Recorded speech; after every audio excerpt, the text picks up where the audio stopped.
ওকে, তো আর মাত্র 2 দিন বাকি। তো এক্সাইটমেন্ট আছে, একটু নার্ভাস আছি, টেনশান হচ্ছে যে কতটা কি ভালোভাবে সমস্ত কিছু কমপ্লিট হবে। তো আজকে এসেছি একটু নেলস করাতে। তো আমি এখন আছি, রিয়াদ একটু ফ্রেশ হচ্ছে। তো চলো দেখি আউটকামটা কেমন আসে, তোমাদের সঙ্গে অবশ্যই শেয়ার করব।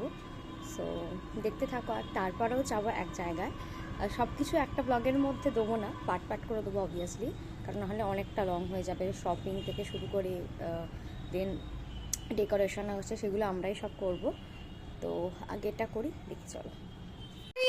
হ্যাপি অ্যানিভার্সারি টু ইউ, কাটো। Happy anniversary to you, anniversary to you. না না, একটা ছবি তুলবো এরকম করে। আরে না রে ভাই। তো আজকে হচ্ছে আগের দিন, আর আমরা এখন যাচ্ছি ডেকোরেশনগুলো করতে। পিছন দিকে ভাইয়া, রোহন, বোন সবাই আছে, আমি আছি ওর সাথে। আর এই যে সমস্ত কিছু একদম আছে, আরও প্রচুর ব্যাগ হয়ে যাওয়ার মধ্যে ট্যুরে যাচ্ছি আমরা, এরকম ব্যাপার। আর ও ডেকোরেশন করতে করতে তো আরও অনেক কিছু মজা হতে চলেছে। চলো দেখা যাচ্ছে, মজা হতে চলেছে, মজা হবেও। আর চলো ওরা আসুক, পিছনে দেখা যাচ্ছে কি দুলে ভাই, কাছাকাছি আসুক, দেখাচ্ছি। কোথায় রোহন, কোথায়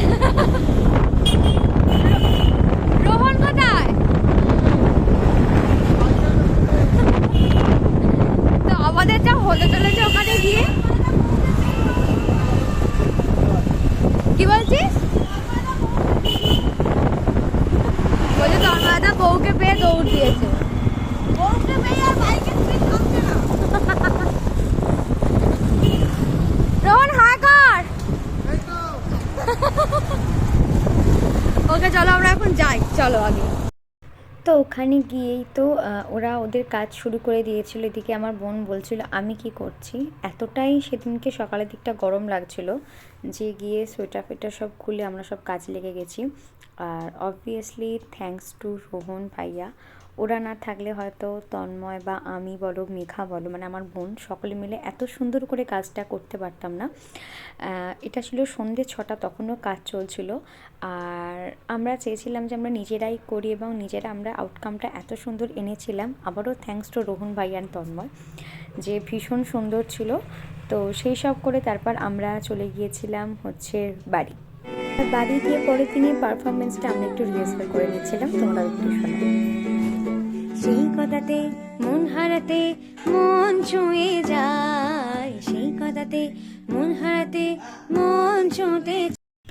এটা হচ্ছে পরের দিন সকালবেলা, মানে এঙ্গেজমেন্টের দিন সকালে। তখন আমি রেডি হতে বসেছিলাম, আর নেহা এসেছিলো আমার হেয়ার করার জন্য। মেকআপ আমি নিজেই করেছিলাম, আমি নিজে করতে কমফর্টেবল বেশি। আর আমি প্রথমে ভেবেছিলাম যে পুরো গেট রেডি উইথ মিটা শ্যুট করব, কিন্তু কিছু প্রবলেমের জন্য সেটা লাস্ট অবধি আমি পুরোপুরি শ্যুটটা করতে পারিনি, আমি কিছুটা চালু করেছিলাম। তো যাই হোক, তারপর তো রেডি হয়ে আমরা বেরিয়ে গিয়েছিলাম। আর ফাইনাল লুকটা তোমরা অলরেডি তো আমার মানে ফটোতে দেখেই নিয়েছো।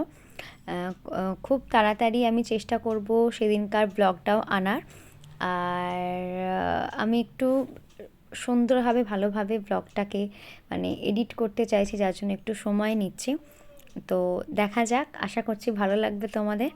আর চলো তোমার সঙ্গে দেখা হবে নেক্সট ব্লগে। টাটা।